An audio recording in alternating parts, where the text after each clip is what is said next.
Sa mga taong di po nakakalimot pong mag-subscribe, naniniwala po akong sila ay may natatanging busilak at may mabubuting kalooban. Saan man kayo naroon sa iba't ibang sulok ng mundo, sana kayo palagi malakas at malayo sa sakit araw-araw. Pagpalang umaga, tanghali o gabi sa inyo lahat. Sa mga taong di po nakakalimot pong mag-subscribe, maraming salamat po. Tatanayin ko po napakalaking utang na loob sa inyo lahat. Sa mga baguhan lang ngayon lamang po nakatuklas sa aking YouTube channel, Liwangan ng Pangasinan, huwag na po kayo magtubiling pindutin ng subscribe, like, and share at pakipindot na rin po ang bell icon para palagi po kayo updated sa aking mga isusunod na mga video. At pakakalog ko po sa inyo lahat ang aking manalalaman ng panggamot sa spiritual at physical na karamdaman at lahat ng mga panggamot ng mga orasyon na dito po lamang po matutuklasan sa Hiwaga ng Pangasinan. Pakatanda at pakaingatan po lamang, gamitin po lamang sa kabutihan, huwag sa kasamaan, gamitin upang makatulong sa mga taong nangangailangan. At huwag pong ipagyabang at panatiling magpakumbaba sa isa't isa, magtulungan, magbigayan, nag-isa lahat, magmahalan. At huwag pong makalimot pong tumulong sa mga taong hiniga po sa hirap ng buhay, at ito'y napakalaking kayamanan sa langit sa pagtulong sa kapwa, hindi matutumbasan sino man. Kaya ang Diyos na pong balang magagabay po sa inyong mga ginawang mga kabutihan. At pagkakalob sa inyo lahat ang siksik, dikdik at tumapo ng pagmamahal ng ating Diyos ang makapangyarihan sa lahat.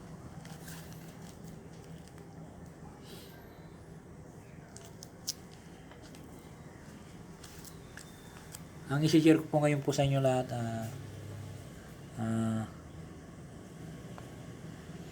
upang dumami ang bigas. Sa mga naniniwala lang po, sana po tiwala po kayo. Upang dumami ang bigas, dasal, orasyon. Ayan po.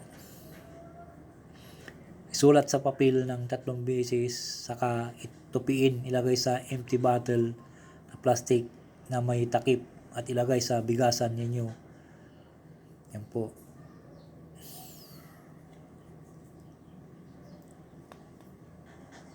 Narito pong orasyon po. Umani, mamam, amana, imano.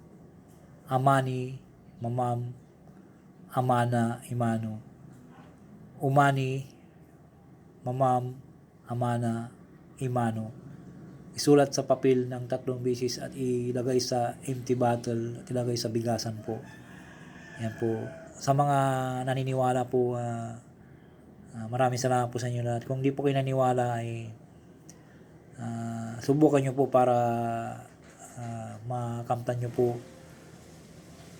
Ito po sinishare ko lang po sa inyo sa mga naniniwala po. May mga siding nais po. Kung di po kayo naniniwala po ay wala na po kayo kung di kayo maniniwala po. Yan po. Upang dumami ang bigas, dasal, orasyon po. Marami na po ako pinagkaluban po nito at sa awa ng Diyos po ay wala po silang sinasabi na naubusan po sila ng bigas, kundi po nadadagdagan po. Kasi nagtitiwala po sila sa aking binahagi po. Yan po. Upang dumami ang bigas po, dasal, orasyon.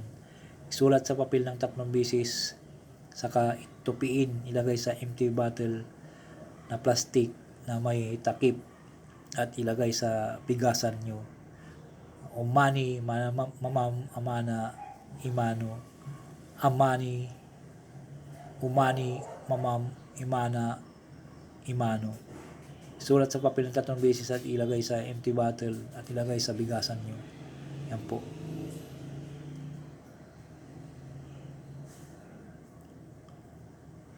Sa mga nanay dyan po, sana po magpursige po kayong maniwala po na ganito po para hindi po kayo maiiwas makon po. Pag ginawa po ninyo ito ay yung wala pong nakakaalam, kayo lamang po nakakaalam na naglagay po sa bigasan po. Ang sekreto po nito ay sekreto po na ilagay po sa bigasan na kahit ano pong oras po ng libre-libre po kayo maglagay, dapat po ay walang nakakaalam po. Hindi nyo po na alam ng mga anak nyo, kayo lang ang nakakaalam, sekreto nyo naman po para bumisa po ito at humingi po kayong tulong sa Diyos ang makapangyarihan sa lahat. Una-una po ay humingi po kayo ng gabay sa Diyos ang makapangyarihan sa lahat at magpasalamat po kayo kung nailagay nyo na po. Yan po ang the best po na sikreto ng usal po ng mga orasyon po. Ayan po.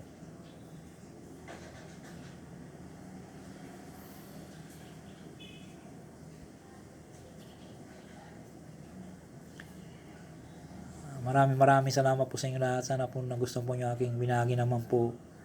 At sana po wag po kayo makalimut pong mag-subscribe, mag-like, and share. At shout out po sa inyo lahat. Maraming salamat po.